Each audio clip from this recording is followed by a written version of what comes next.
Hi, Father. Hello, my dear. Can you hear me? Yes, very well. Um,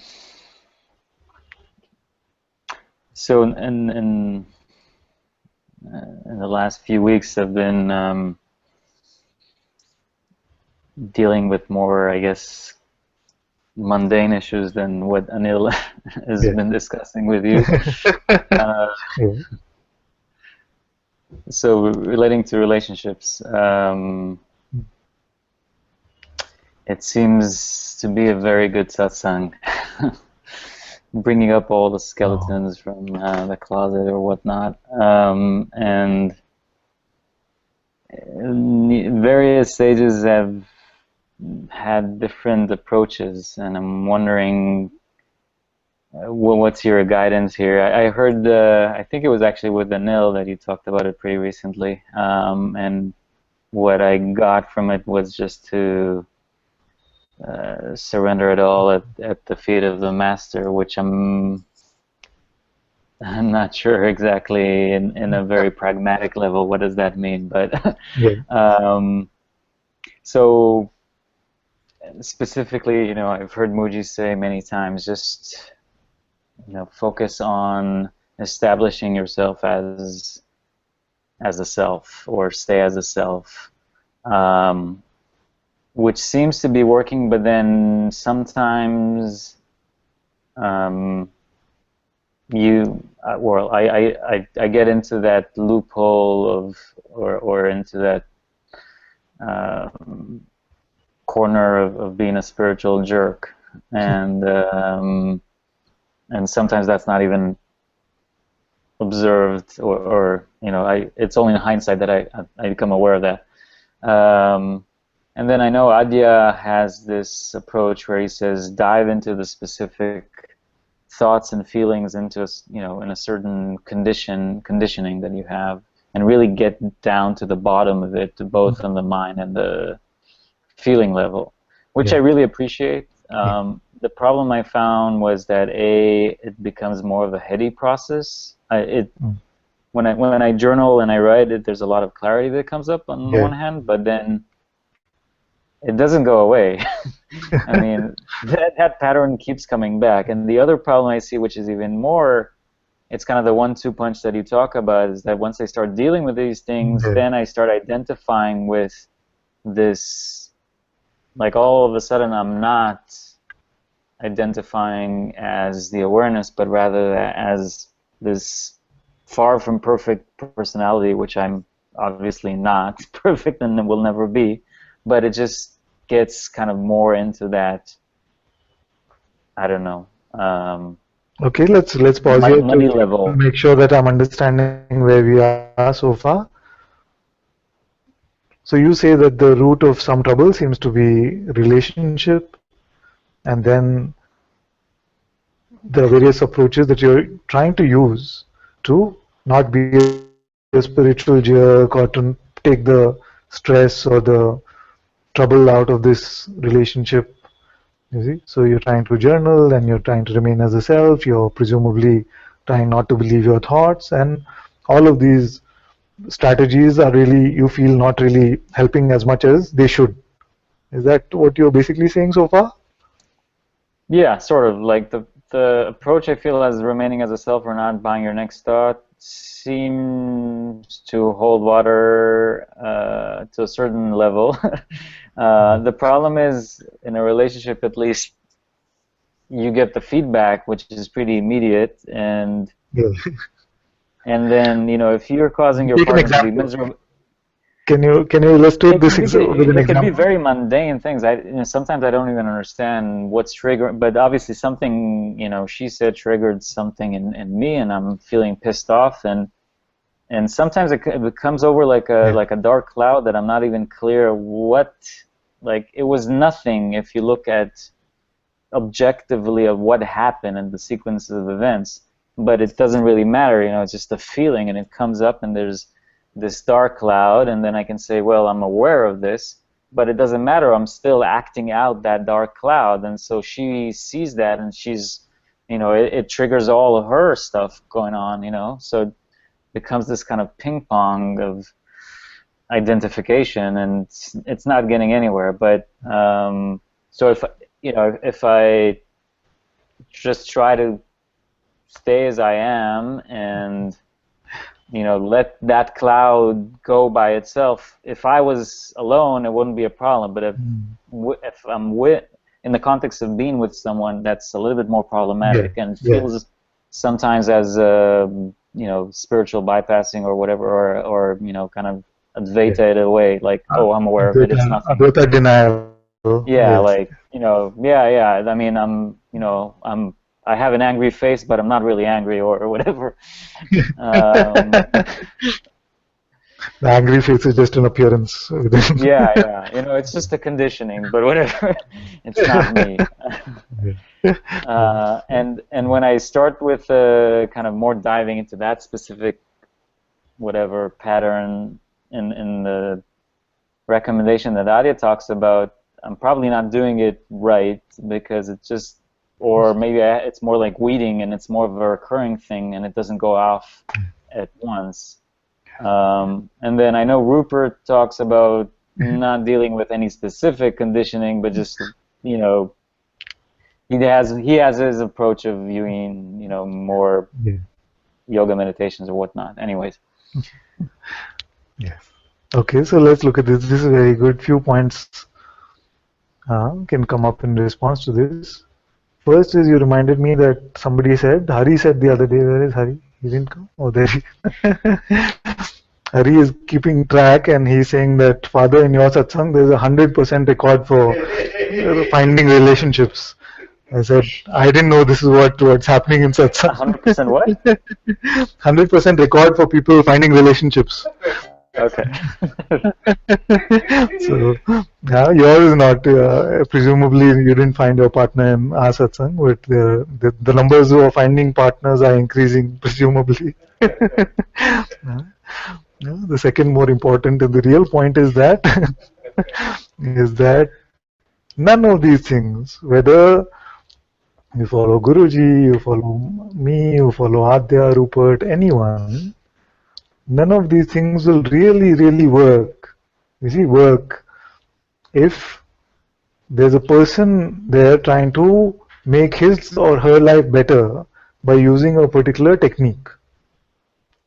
You see, so what happens is that the seeker guy or the checker guy is saying, but I am writing down the sticky Velcro thoughts, as Adya would say, or I am not believing my thoughts, or trying not to believe my thoughts, as Ananta would say, you see, or whatever, I'm abiding in the self, as Bhagavan would say, but is it really helping me? You see, so if the core intent remains this one, that we want to help this me, then we are taking on that position of the cat who's trying to look for his next bowl of milk using spirituality, and now spirituality is offering all of these varieties of bowls, and it's sipping from all of those, and it's saying, yeah, this helps me a little, this doesn't really, maybe I'm not doing it right, I'm not following it enough, something, you see. Now, what we must investigate is this one, and see whether this one has any validity at all, you see, because none of this, especially the teachers that you mentioned, are there to cater to this one. You see, so there are many of the other so-called self-help groups or relationship advisors and things who can maybe intervene and help the relationship. What we're talking about is not really to help you in this way in which it brings better relationships, it brings more peace, more joy. All of these can be very nice byproducts to have, you see, but it is not the core of why the pointing is, you see. The core of the pointing is to fulfill your urge for self-discovery, and all of these tools are helpful to get there. But if the barometer remains, how am I doing in my relationship, and how is my partner responding, and things like this, then you will find that you are not making progress because the same ego that operates in me operates in the partner also, you see. So if we are expecting the feedback from that one to change or improve because of some spiritual techniques that I am trying, then that is falling into another trap, which is also a mental trap. So first we must clarify our intention. And what is our intention? Is it primarily to have better relationships and peace and love in our life? Or is it primarily that our urge for self-discovery has become so strong that we cannot avoid but focus on that? No, the primary urge for sure is self-discovery. Yeah. This relationship just seems to be an unfolding as part of this play. I mean, it wasn't planned on neither of our ends.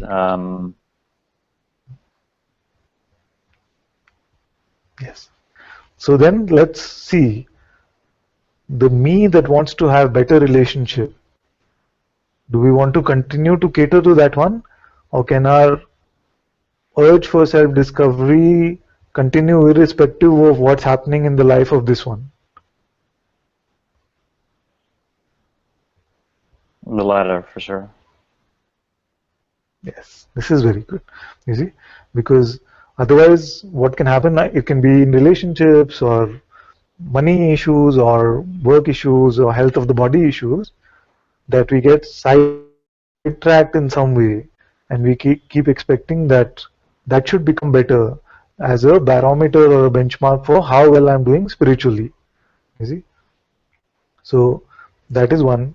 Second is, like I kept saying very often while you were also here, maybe to you and mostly to others, which is that this one that is checking, you see, is really there comes a point where this one becomes the most dominant aspect of the seeker. The one that is checking and reporting on spiritual progress, you see, is what the seeker relies on for sustenance for very, very long. So if you just to keep this one aside and say, I'm not really that concerned at the moment even about how it is playing out in the relationship. I'm not so concerned about how my checker is defining my spiritual progress. You see? I'm not concerned about any of this stuff. What is it that I am recognizing myself to be?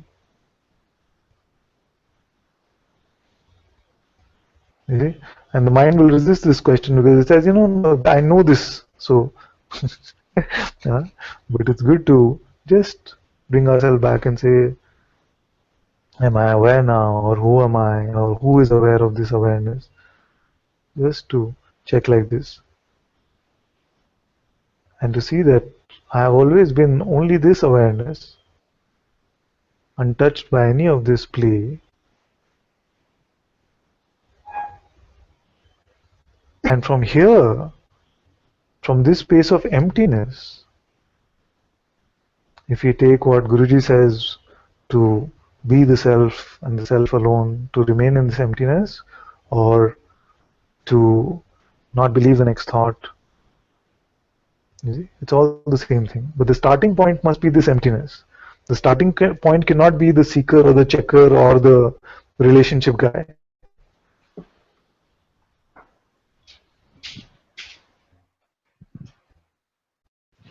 You see? Otherwise it becomes personal and we feel that our spiritual practice or something should give us something personally, and then the byproducts become the core. You see? So when you say starting point, you mean starting point to the inquiry specifically on the situation at hand? Yes, the starting point to the inquiry, or the starting point to just that moment where this awareness came that I seem to be getting stuck in these personal thoughts again. You see, the starting point to the moment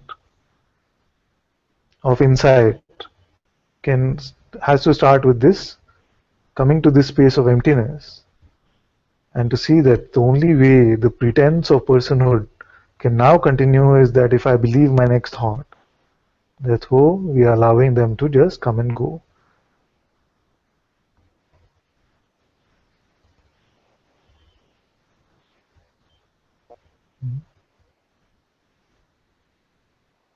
You see, what is the It seems very obvious that there isn't.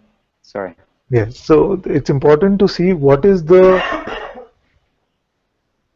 background to the backdrop of the inquiry, and the backdrop of the inquiry, which the inquiry itself can help to clean up, is this emptiness. You see, and anything that we take on with the backdrop of anything which is personal, then that becomes just like a personal endeavor. Then you see, like most things in the world, then it's like going to a salsa class or something, because basically you're taking on the backdrop of being a person who wants to improve its skills at something. So it's like going to a relationship management class or an anger management class or something like this, where the presumption is that you are a person and you need to become better at relationship.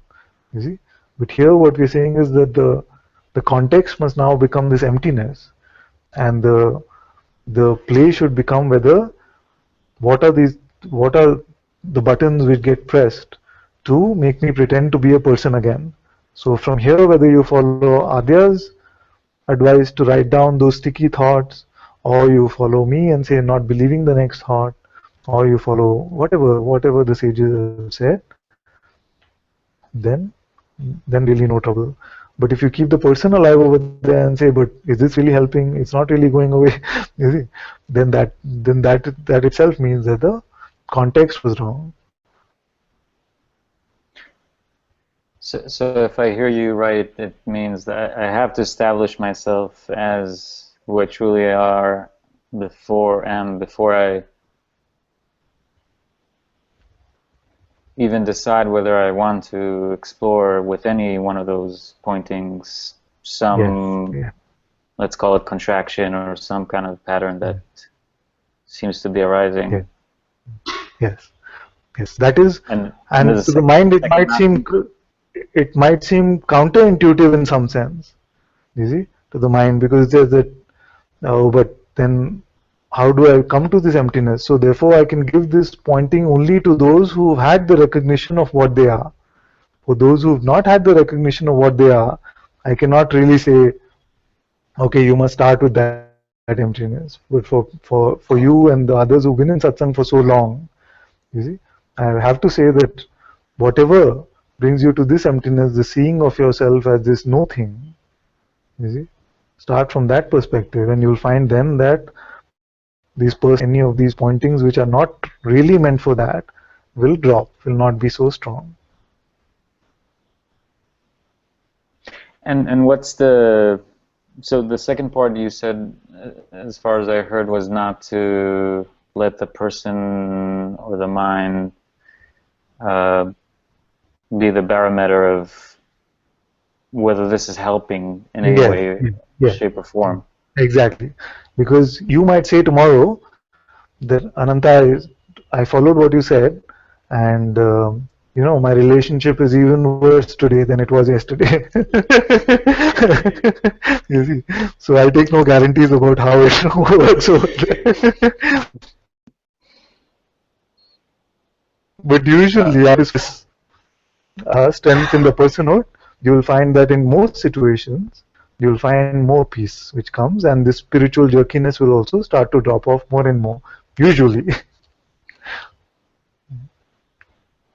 But practically speaking,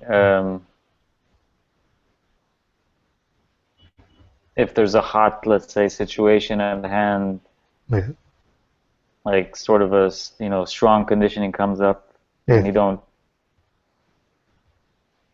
What would be kind of the best? And this is it's still a person kind of question, I see now, but it's okay. It's okay. So this question, so two things can happen in these situations. One is that we operate just fully from conditioning. There's no awareness of what is going on. The situation is just happening, you see. So that just happened. It's best not to pick up guilt about that. You see, the 1-2 punch.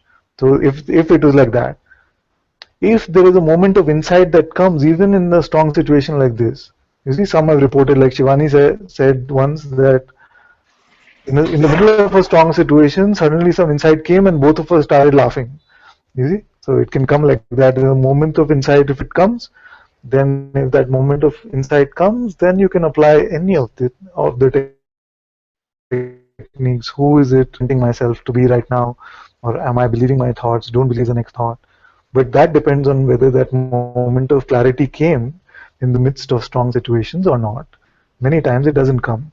And in those times it's best not to pick up guilt and say I should not have believed my thoughts and things, because there was no space there at all. That insight did not come in that situation at all. And the guilt actually makes it worse. You see? And is there a like a litmus test of when I am behaving like a spiritual jerk? The litmus test is just that when you ask yourself something like, what was it for? You see, when I said blah, blah, blah, blah, blah, what was it for? Was it really trying to be helpful in that situation? Or was it trying to be special or to be seen as somebody spiritually evolved in that situation? You see, was it a game of one-upmanship? And you know this when you just check. You know this, what it was for. One-upmanship, or what was it really about? You see?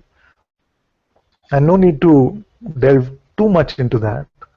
I feel that life will show us anyway. Life showed me here very often that I was being a spiritual jerk in many times. So don't have to worry too much about that. When you're dropping all identity now, then even the spiritual jerk identity will be dropped along with that.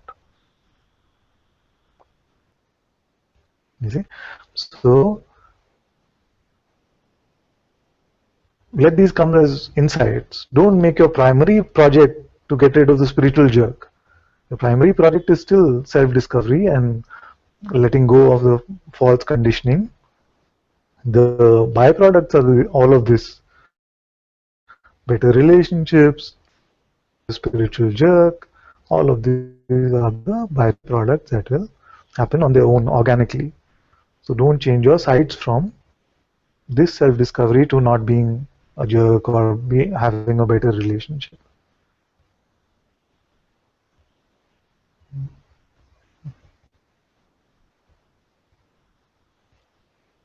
Thank you. Mm-hmm.